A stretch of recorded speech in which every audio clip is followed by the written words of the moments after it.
long spines going down its back and a beetle-like head and little pointy teeth. Chupacabras have been seen all over the place. There was something in the water which conferred longevity on animals that may well be applicable to human beings or other types of animals. The further back you go in time, the stranger the dog becomes. It has one eye, two eyes, it howls, it drags a chain.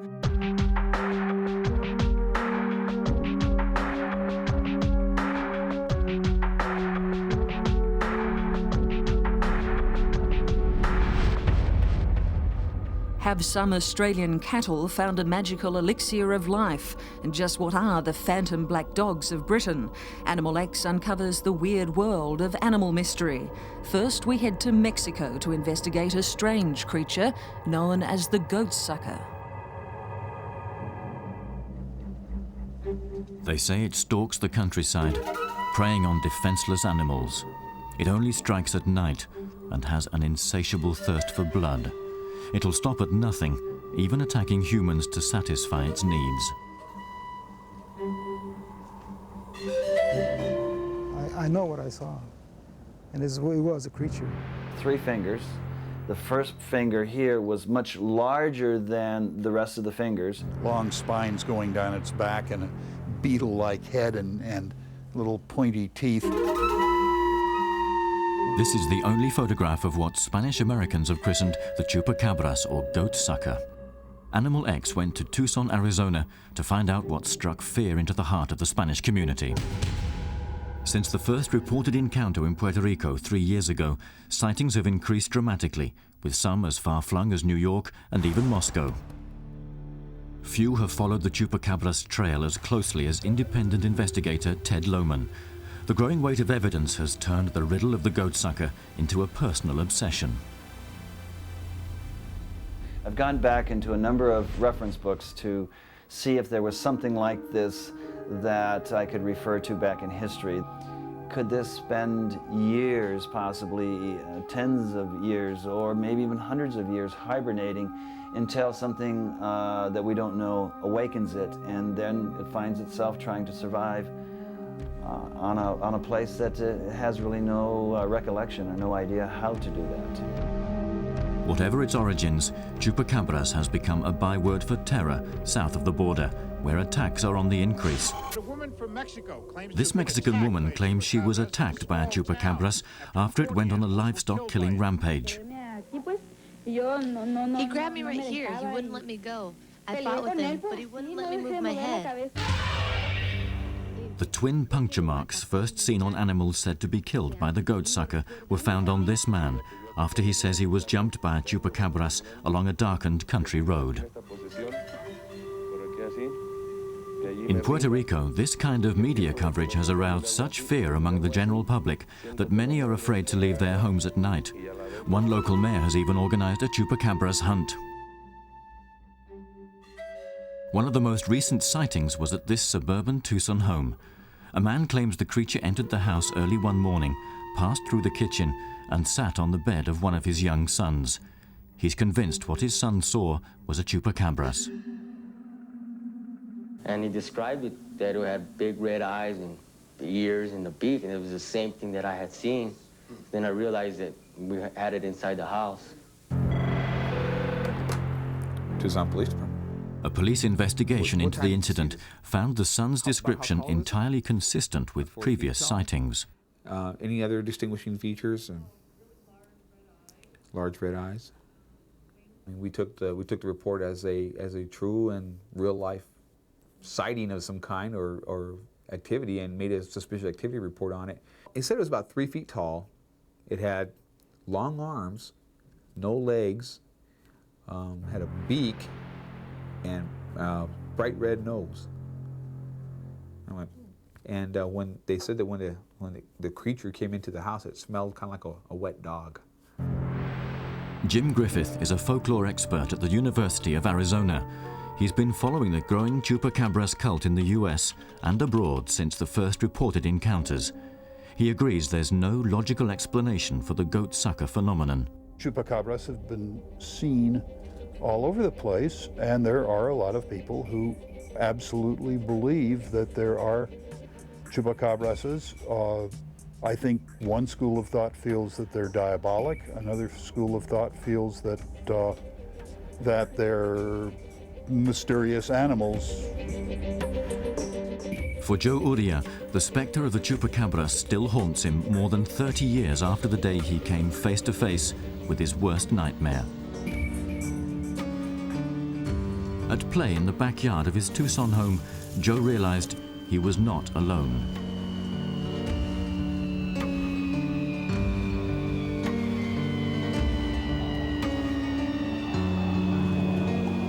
I felt something looking at me. I turned around, saw this creature's head. First thing that ran into my mind was to go ahead and, Joe, you better run. And I did. And as I did, I kept looking at the creature. First thing that I saw was his eyes, and then its head. And I noticed it didn't have any ears. And it looked like it was neither real tall or it was standing. And anyways, as it looked at me like a very, I don't know, like it wanted me to come over to him, like it seemed like he was the predator, I was the victim. With the US media jumping on the bloodsucker bandwagon, there's more speculation than ever over the existence of the Chupacabras. Eyewitness accounts continue to pour in from around the globe, but is it anything more than the product of mass hysteria? Experts believe that the growing number of sightings makes the mystery of the Chupacabras impossible to ignore. There has to be a reason behind the phenomena. I don't think that there is enough investigation on this animal yet to compile enough information to find out exactly where it comes from, where it lives, what's its purpose. Maybe in the future, if something is trapped or captured, then we'll be able to know.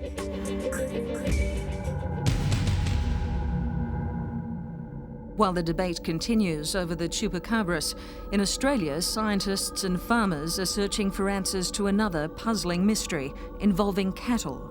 Animal X went to take a look at the so-called magic cows.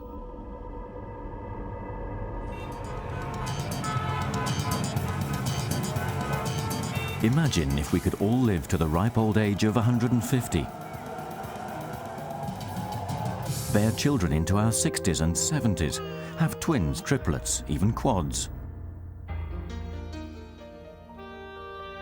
Now in Australia, discovering that magic elixir could be closer than we think, and the clues are coming from the most unlikely source. Animal X travelled to New South Wales to visit the Monaro region and the mysterious cattle that defy the laws of nature.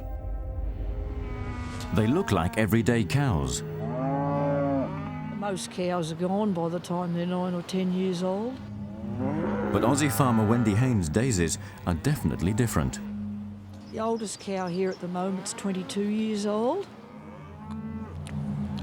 Gunya Loyal the 80th had her last calf just a couple of years ago. In human terms, that's like having a baby in your 70s. I do know that Wendy has cows that have regularly had calves up until the age of 15 years. Cows have lived to 23.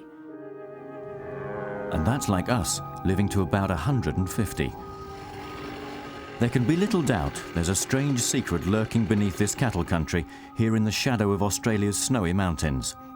Scientists have been here to investigate, and they're not saying what they've found. Here, the country they call the Monaro is tough.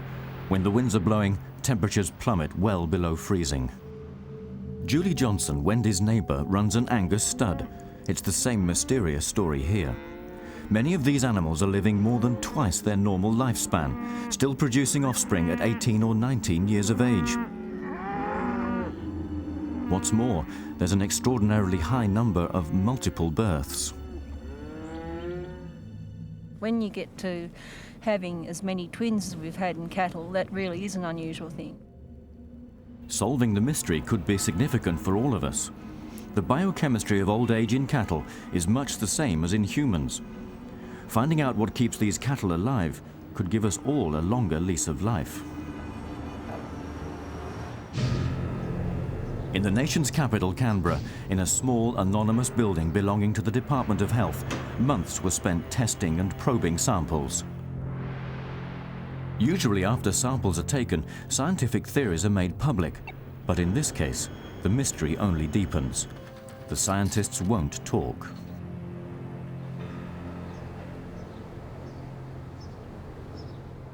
I think they're keeping things pretty quiet. One of the most plausible explanations floating around seems to be in the water. All of Wendy's stock are fed from spring water, which come from some deep down in the ground. The water table is getting lower, and whether that's a factor or not, I don't know. Millions of years ago, volcanic eruptions covered this area with basalt, lava rocks rich in minerals. Local springs contain a chemical cocktail of calcium, magnesium, iron, sodium and potassium. All our water supply on the place is from underground springs. They've served generations of long-living sheep and cattle, but not local families.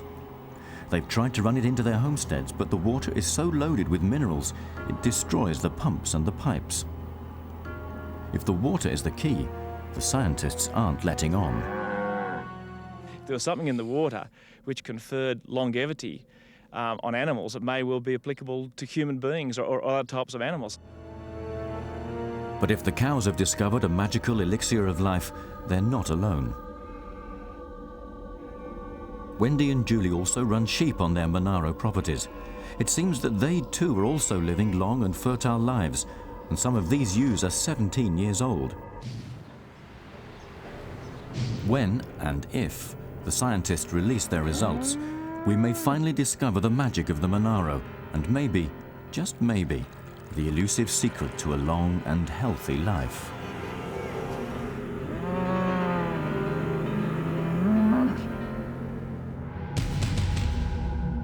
Australia's magic cows present an intriguing tale. After the break, we investigate another one, this time with more frightening overtones. Britain's phantom black dogs have been seen for centuries. Animal X speaks to those who claim to have had a ghostly encounter of the canine kind. I got my head down biking towards work, and I suddenly heard a chain rattling on the road like a dog pulling a chain along. And when I looked up, there was nothing there.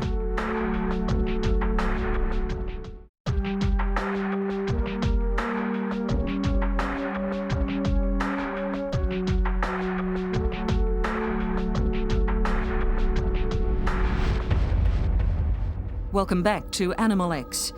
Dogs may well be man's best friend, but that's rarely the case when it comes to the phantom black dogs of Britain. Sightings are often followed by tragic events. Not so surprising, really, these canines are said to be in league with the devil.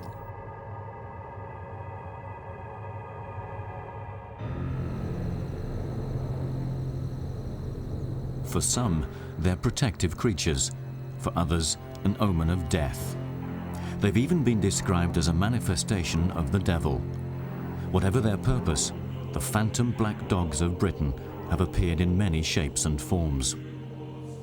400 years ago, a demon black dog was even blamed for killing 5 people as they prayed in a church.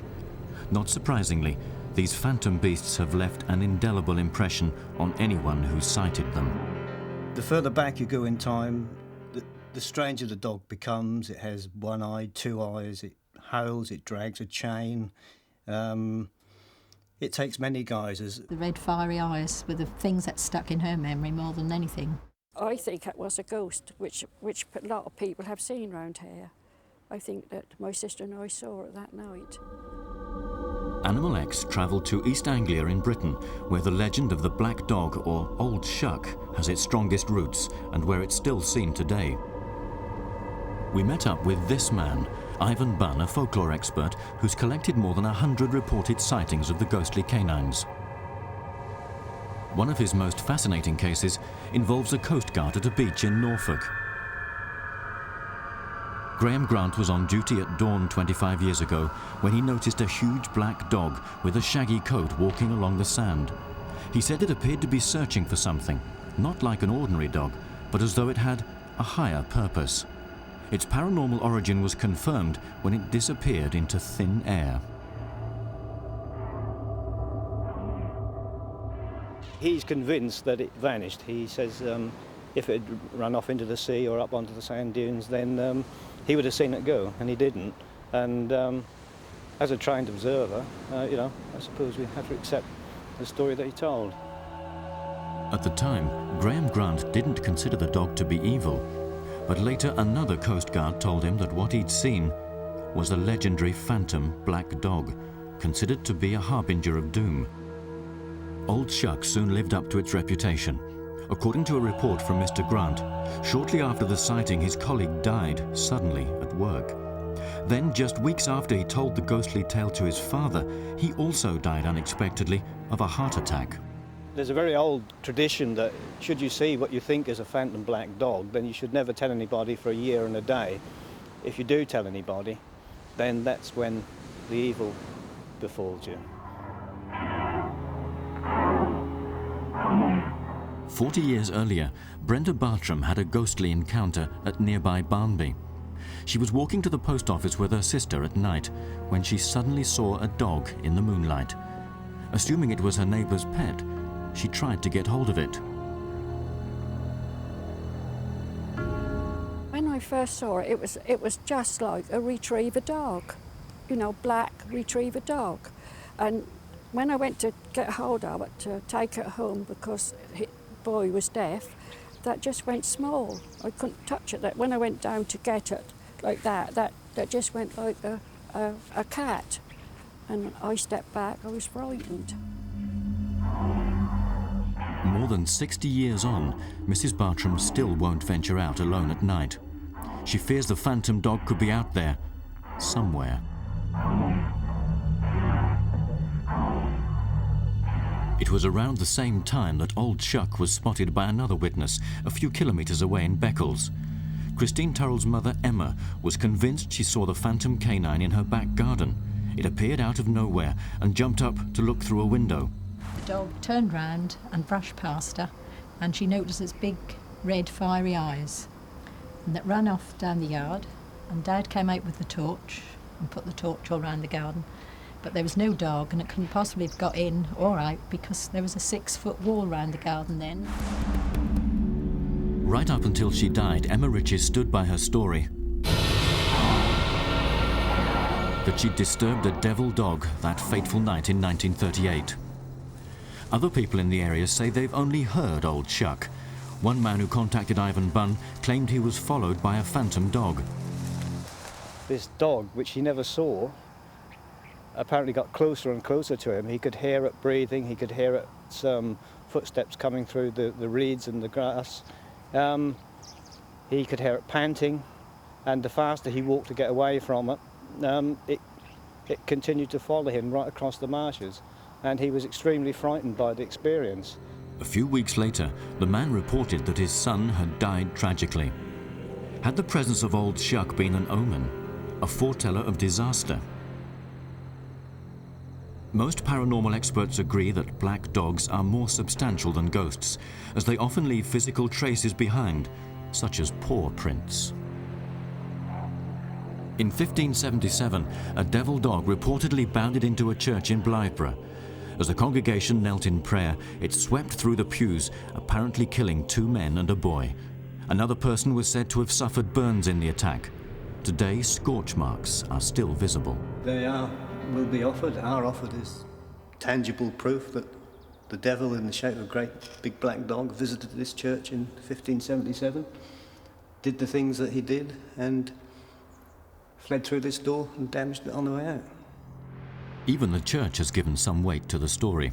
Its official brochure describes the markings as the devil's fingerprints.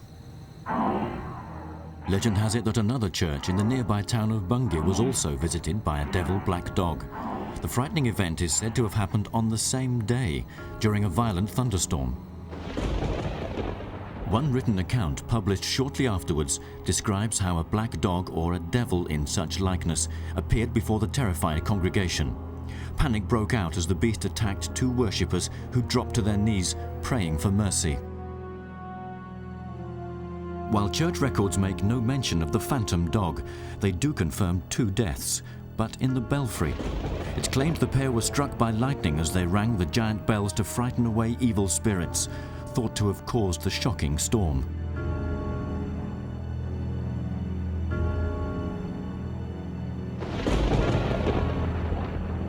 Demon dog or nature's fury? One thing's for sure. After that day, churchgoers took Old Chuck very seriously. There were certainly prevalent notions about the black dog as a very evil figure, and so presumably if anything tragic or disastrous happened in their lives, they might associate that with a sort of black dog figure. Bungay isn't shy about the dark page in its history. Quite the opposite. It plans to commemorate the millennium with a statue of the black dog. But not everyone is keen to see the devil creature celebrated in bronze. They say it's a symbol of the devil and that it's an evil thing, and we shouldn't be associating it with a Christian millennium celebration.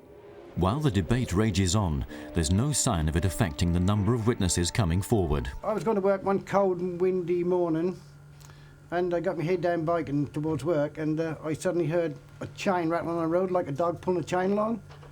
And when I looked up, there was nothing there. Mr. Jackson says the sound made by the heavy chain was unmistakable and terrifying. His wife is another who agrees that Old Chuck is no fairy story. There's obviously something around here.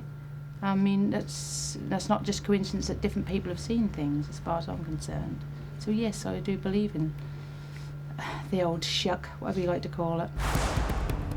For Ivan Bunn, the weight of evidence is too heavy to dismiss. Reported sightings are too common and too convincing.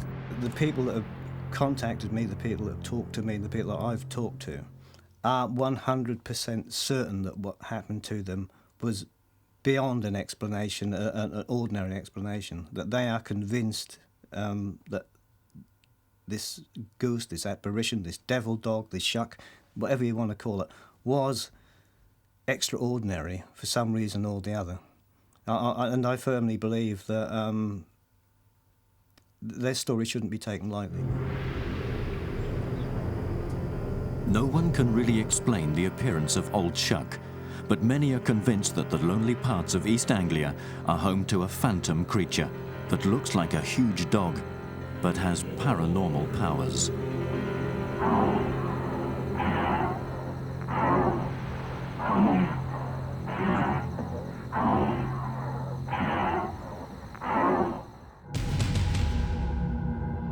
It's said there are stranger things in heaven and earth than we can think of.